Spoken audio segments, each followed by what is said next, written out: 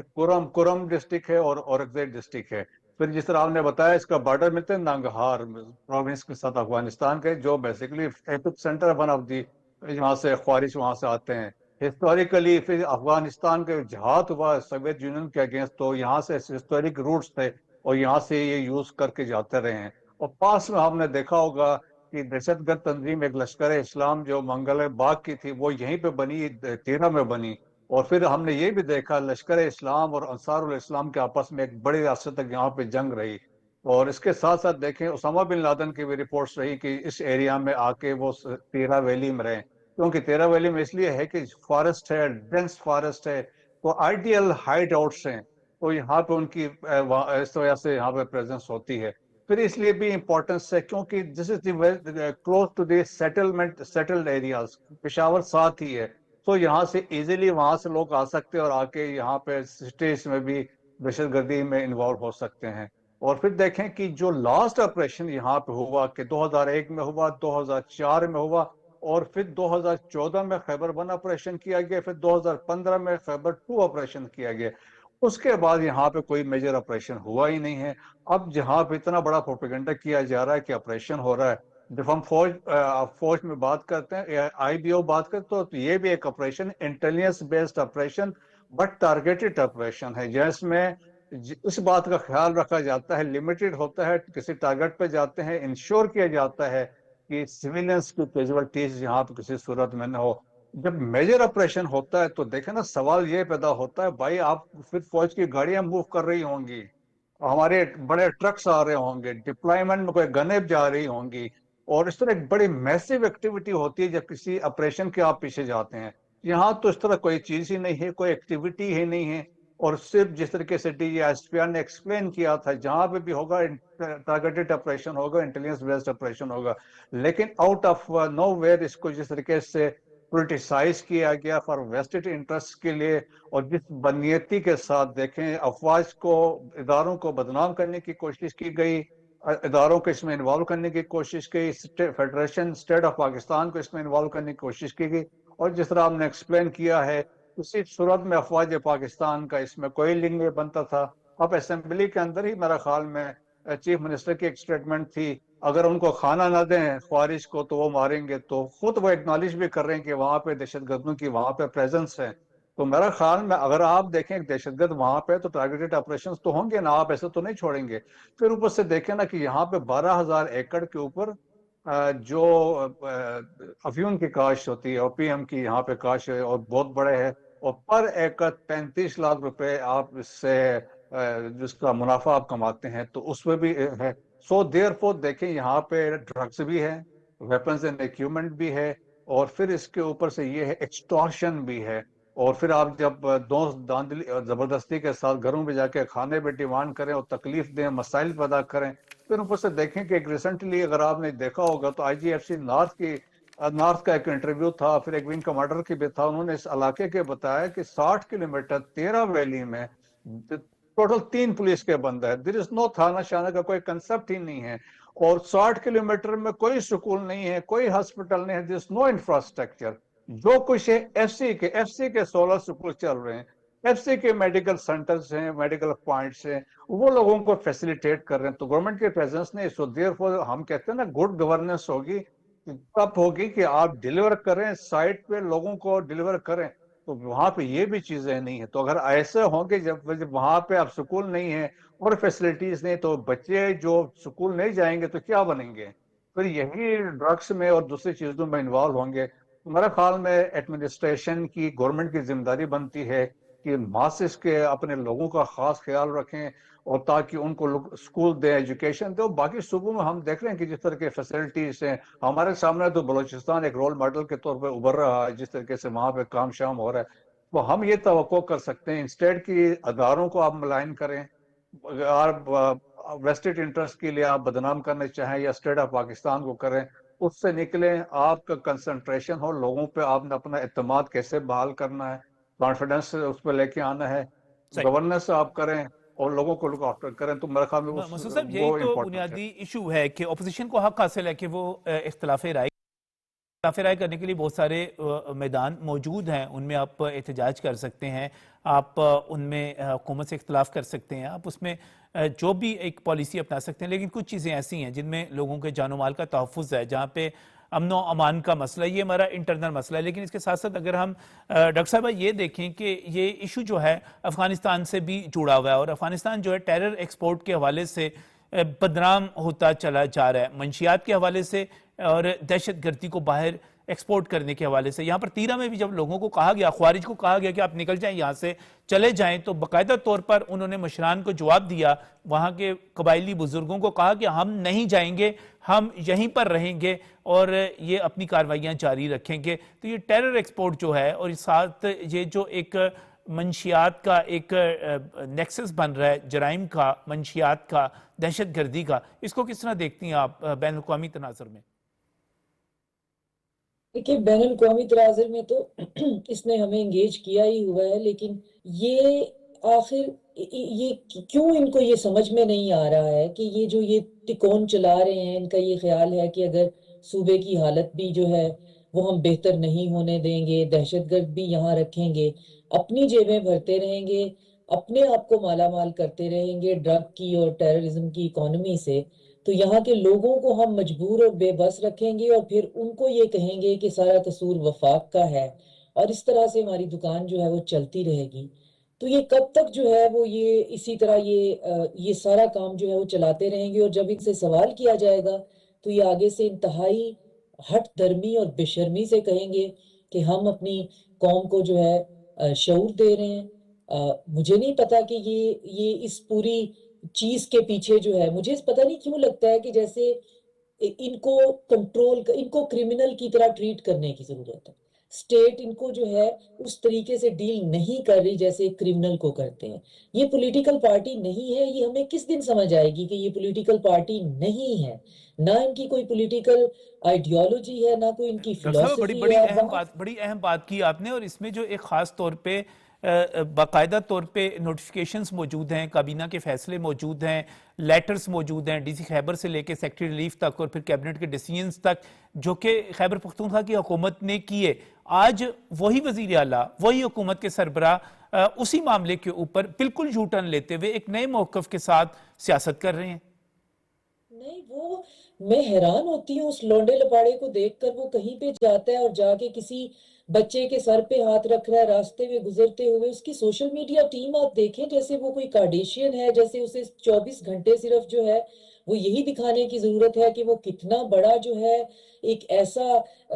سلطان بن گیا ہے جو کہ راتوں کو اٹھ کے جاگ کے بوڑھی عورتوں کی مدد کر رہا ہے. کہیں گاڑی کو بریک لگاتا ہے اور بوڑھی عورت آ جاتی ہے, بیٹے میری مدد کرو. مجھے ایسے لگتا ہے جیسے کوئی سکرپٹڈ ایک تماشا ہمارے سامنے رکھا ہوا ہے, اور وہاں پہ سفر کون کر رہے ہیں؟ خیبر پختونخوا کے لوگ. اور یہ جو خاص طور پہ یہ ایریا جس کی ہم بات کر رہے ہیں یہاں پہ بھی اتنا ایکسٹریم ویدر ہے اور اس پہ ایک عجیب بے ہنگم تماشا لگایا ہوا ہے کہ وہاں پہ ایک آپریشن ہو رہا ہے, آپریشن کی وجہ سے نقل مکانی ہو رہی ہے, یہ ہو رہا ہے. یہ کوئی نہیں بتا رہا کہ تمہیں جو شعور جو ہے وہ تمہیں دیا گیا ہے, اس شعور نے تمہیں یہ نہیں بتایا کہ ان 5 ارب کا تم نے آ کے حساب دینا ہے, تم جواب دہ ہو اس بات کے لیے کہ وہ تم نے لوگوں پہ کہاں خرچ کیے ہیں. تمہیں یہ نہیں کسی نے بتایا کہ وہاں سے دہشت گرد تم نے نکالنے ہیں, وہ تمہارے دوست نہیں ہیں, وہ تمہارے اپنے نہیں ہیں, اور پھر اس کے بعد تم دندناتے پھرتے ہو جیسے تم دنیا میں آئے ہی صرف سوشل میڈیا کے لیے, اور پھر اس کے اوپر جو ہے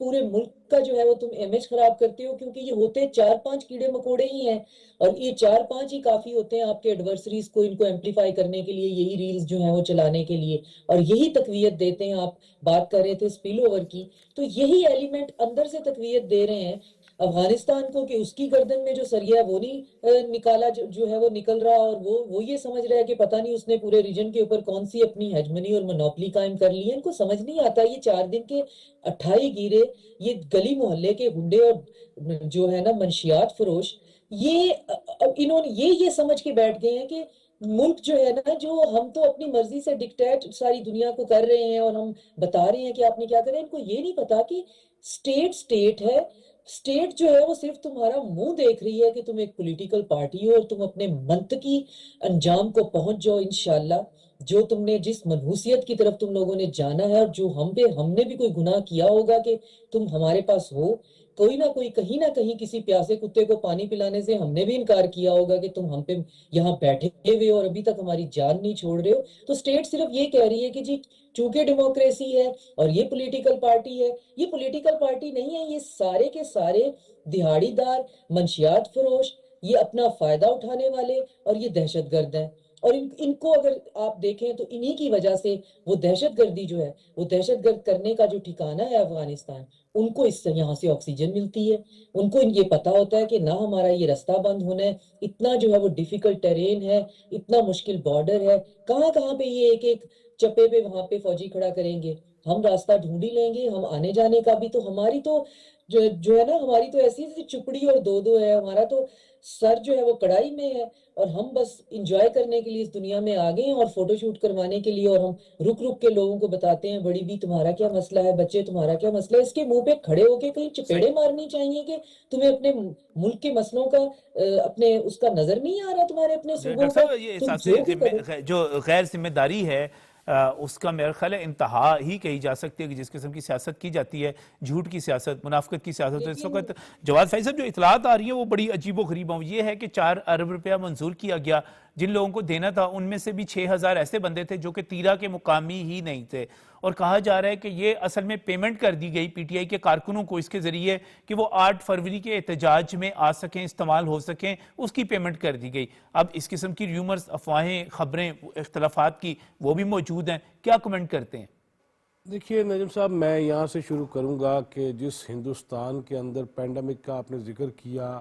وہ اس کی بیسک وجہ غلاظت ہے, اور وہی میں سمجھتا ہوں کہ نیپا وائرس جو ہے وہ ایک عرصہ پہلے پاکستانیوں کے ذہنوں میں بھی ڈالنے کی کوشش کی گئی کہ اس ملک سے محبت نہ کرو, دشمنی کرو, اس ملک سے وفادار نہ رہو, اس ملک کو آگ لگا دو, اس ملک میں شہداء کی تضحیک کر دو, اس ملک میں شہداء کی توہین کر دو, اس ملک میں جو ہے وہ ان کے جو جتنی بھی یادداشتیں ہیں یا جتنی بھی ایسی چیزیں ہیں جس سے میں اور آپ اپنے بچوں کو بتاتے ہیں کہ یہ کیپٹن کرنل شیر خان ہے اور یہ ایم عالم کا طیارہ ہے, جس سے ہم ایک جوش دیا کرتے تھے حب الوطنی کا ایمانی تقاضوں کے تحت, تو یہ اس کو تباہ کرنے کا یہ نیپا وائرس جو ہے وہ ایک عرصے سے پاکستانیوں کے ذہنوں کو تباہ کرنے کے لیے, اور جو گندگی بر دی گئی, جو مغلظات بکی گئیں, جس قسم کا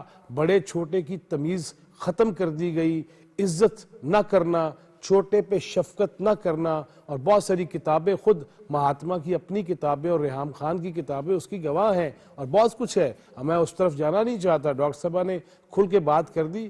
تو ان کو تو حق ہے, ہم تو گور کے بھی دیکھیں گے تو کیس بن جائے گا ہمارے اوپر. لہٰذا میں جو کہنا چاہ رہا ہوں وہ یہ ضرور کہنا چاہ رہا ہوں کہ نجم صاحب یہ وہ وائرس ہے جو اس پاکستان کی اینٹ سے اینٹ بجانے کے لیے اس کے پیچھے ہندوستان بھی ہے, اس کے پیچھے اسرائیل بھی ہے, اور اس کے پیچھے افغانستان کے وہ لوگ جو نام تو قرآن کا, احادیث کا, شریعت کا, اسلام کا استعمال کرتے ہیں, لیکن ان سے بدتر کوئی نہیں ہے. مجھے وہ یاد آ گیا, آپ نے بھی سوال کیا تھا, میں نے بھی کیا تھا, ڈاکٹر اسرار احمد مرحوم جن کی چیزیں آج بہت بڑی کلیئرٹی کے ساتھ نظر آ رہی ہیں کہ کیسے ابھرتے ہوئے کھلاڑی کو دبوچ کے اور پاکستان کے خلاف استعمال کیا جائے گا, یہ تو وہ کہہ گئے تھے. انہوں نے مولانا سید ابو الاعلی مودودی سے, امیر جماعت اسلامی سے, بانی سے اختلاف اس بات پہ کیا تھا کہ جہاد جو ہے وہ اسٹیٹ کا کام ہے, جماعت اسلامی یا کسی ایک جماعت کا کام نہیں ہے. تب وہ علیحدہ ہو گئے تھے, جماعت اسلامی تھی اور تنظیم اسلامی بنی تھی.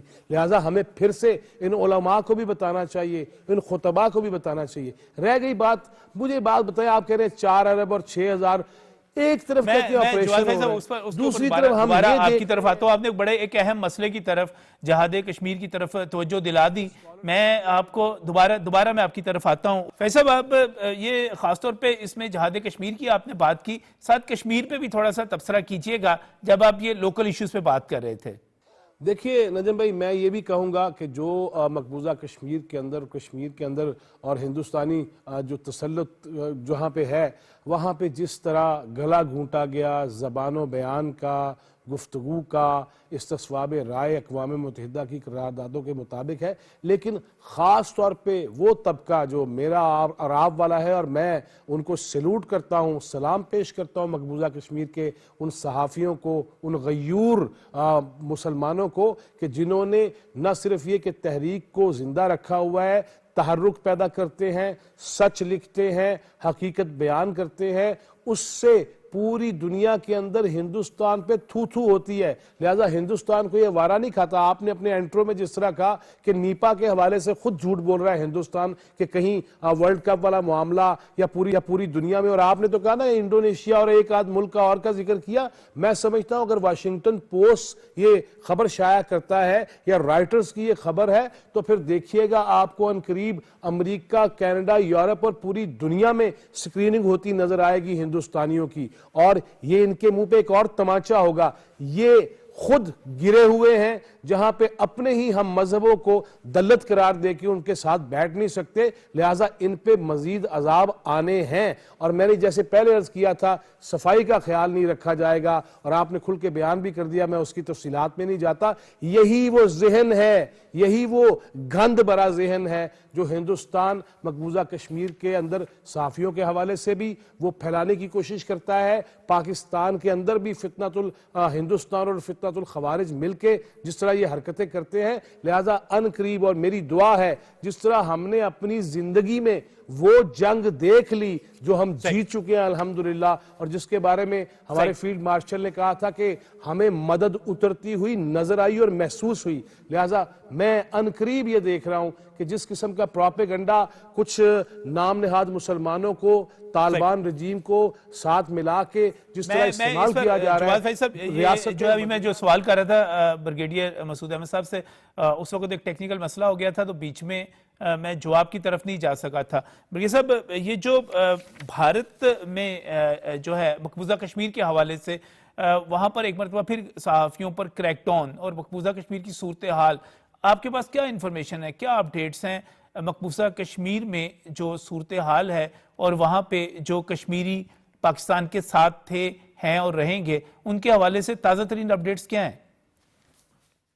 دیکھیں جس طرح کے حالات و واقعات ہیں, پہلے تو ہم سمجھتے تھے کہ جو ویلی کے اندر سے سٹرگل تھی, اب تو جو کہتے ہیں کہ ساؤتھ اپیر پنجر رینج ہے, جو علاقے ہیں وہاں پہ بھی سٹرگل میں تیزی آئی ہے. اور پھر دیکھیں ڈریکونین لاز ہیں جس طریقے سے وہ آلریڈی وہ ان پلیس کر دیا, اسپیشلی آرٹیکل یہ 370 کو ختم کیا, 35A کو ختم کیا اس کے بعد سے. اور اس کے بعد جو لیڈرشپ ہے, دیکھیں کہ تمام جو ہے میجر لیڈرشپ ہے یہ وہ بیہائنڈ دی بارز ہیں. ایون جو ہے باقی لیڈرز بھی جو ہیں ان کے لیے بھی مسائل ہیں. اور پھر اس کے علاوہ یہ دیکھیں کہ ہیومن رائٹس کی وائلیشن جو ہو رہی ہے, انفورس ڈس اپیئرنس ہے, اور سیکشول ہراسمنٹ کے کیسز آ رہے ہیں, ڈیموگرافک امبیلنس کریٹ ہو رہی ہے, بہت سارے حالات و واقعات. تو ایک ایک سفوکیشن والے حالات ہے وہاں پہ. لیکن اس کے باوجود جس طریقے سے ہم نے دیکھا ہے کہ جس طرح کے مقامی جو کشمیری ہیں جس طریقے سے انہوں نے وہ جو سیکیورٹی فورسز کے اگینسٹ وہ کھڑے ہیں across Jammu and Kashmir, Indian illegal Jammu Kashmir, وہ ہم نے دیکھا ہے. لیکن اس میں یہ ہے کہ جو حق کی بات کرتے ہیں وہ ایکسیپٹیبل نہیں ہے بی جے پی اور آر ایس ایس کی گورنمنٹ کو. اور ہم نے ریسنٹلی دیکھا ہوگا جس طریقے سے اسپیشلی جو کشمیری مسلمان ہیں جو رپورٹ کرتے ہیں so call for Indian national dailies کو یا مقامی تھے, ان پہ پابندیاں, ان پہ سائیکالوجی کا پریشر ہے, ان پہ یہ پریشر ہمارا نیریٹو آپ چلا کے لے کے چلیں, ورنہ پھر اس کو یہ کرتے ہیں آپ پہ ٹریول بینس ہیں, آپ پہ ہراسمنٹ ہے, آپ کو جس طرح انہوں نے رپورٹ کیا آپ کو سمن کیا جاتا ہے, پریشرائز کیا جاتا ہے اور یا آپ کو جیل میں ڈال دیتے ہیں یا انفورس ڈس اپیئرنس ہوتی ہیں. ہمارا خیال اس طرح کے حالات و واقعات ہے سیریس قسم کی ایک آپ سمجھ لیں اندر سے ایک وہاں پہ حالات ہیں جو قابو سے باہر ہوتے جا رہے ہیں. اور لیکن جس طریقے سے ایک حکومت کی کوشش یہی ہے کہ بی جے پی اور آر ایس ایس گورنمنٹ کا الٹیمیٹ ایم یہی ہے کہ ان کو دبانا ہے, ان کو مارنا ہے. جس طریقے سے شہادتیں اب ہو رہی ہیں لیکن وہ رپورٹ نہیں ہوتی ہیں. تو میرا خیال میں یہ لیکن جو ریزالو ہے لوگوں کا ہے, کشمیری عوام کا, خواتین کا بھی, جس طرح آسیہ اندرابی آپ دیکھ لیں ہمارے سامنے, فہمیدہ صوفی ہے, یہ بھی بیہائنڈ دی بارس ہیں, لیکن ان میں لرزش ہم نے نہیں دیکھا کہ انہوں نے اپنا حوصلہ ہارا ہو. یا یاسین ملک دیکھیں, مسرت علم بٹ کو دیکھیں, لیکن اس تمام جو وقت ٹاپ لیڈرشپ برکت صاحب یہ کہا جا سکتا ہے کہ وہاں پر ایک لاوا بن رہا ہے اور وہ لاوا پھٹے گا, اور یقینی طور پہ آپ اتنے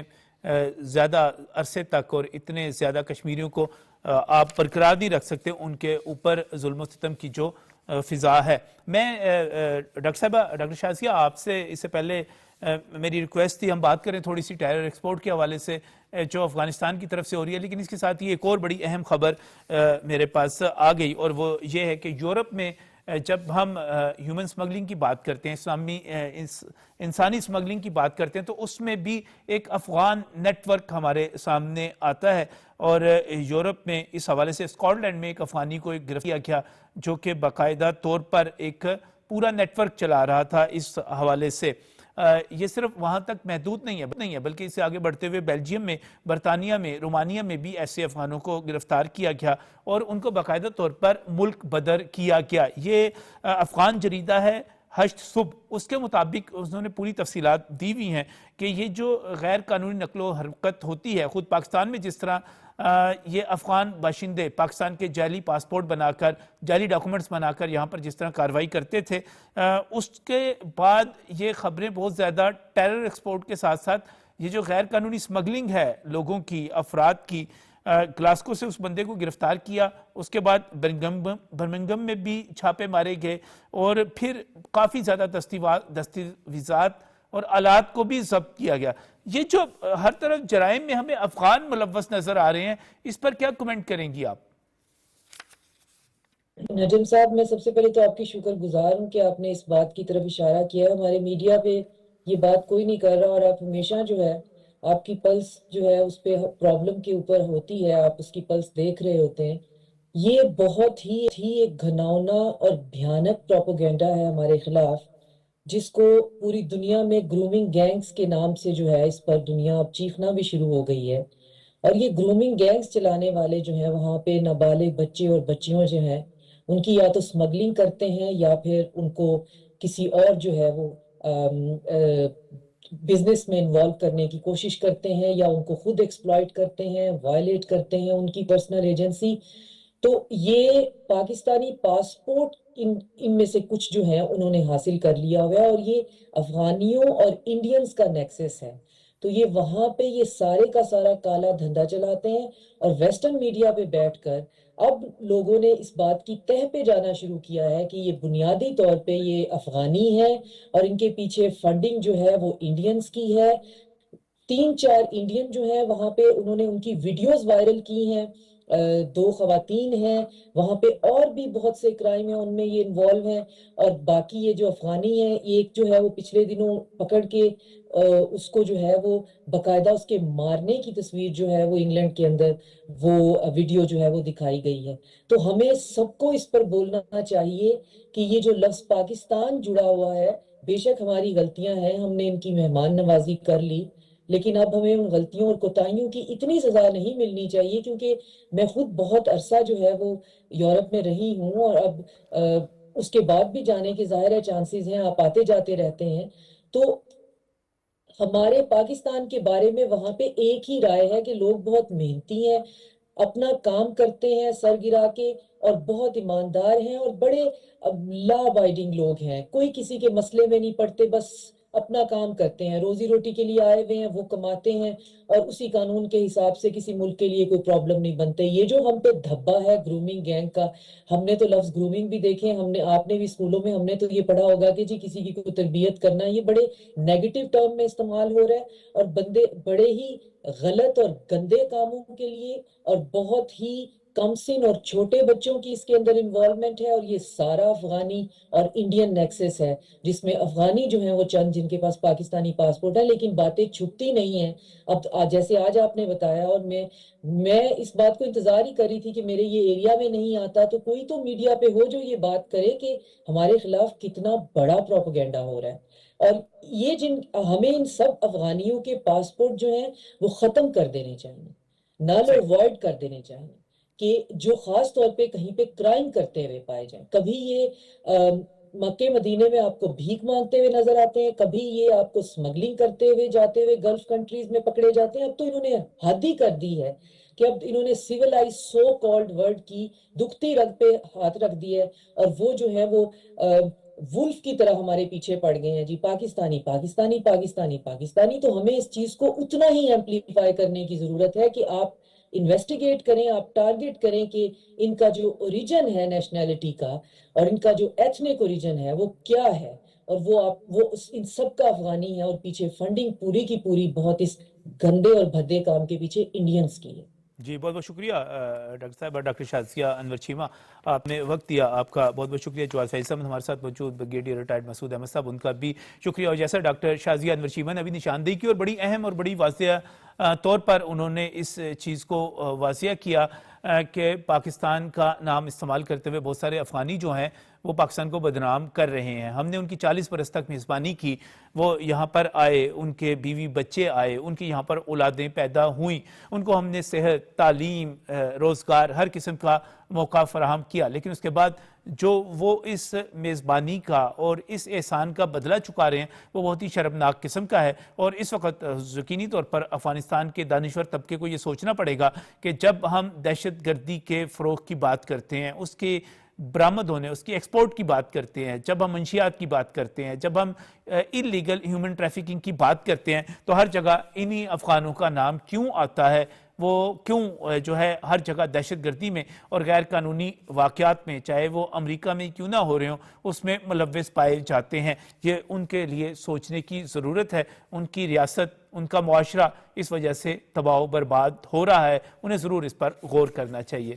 آج کے پروگرام میں اتنا ہی، اجازت دیجیے، اللہ حافظ۔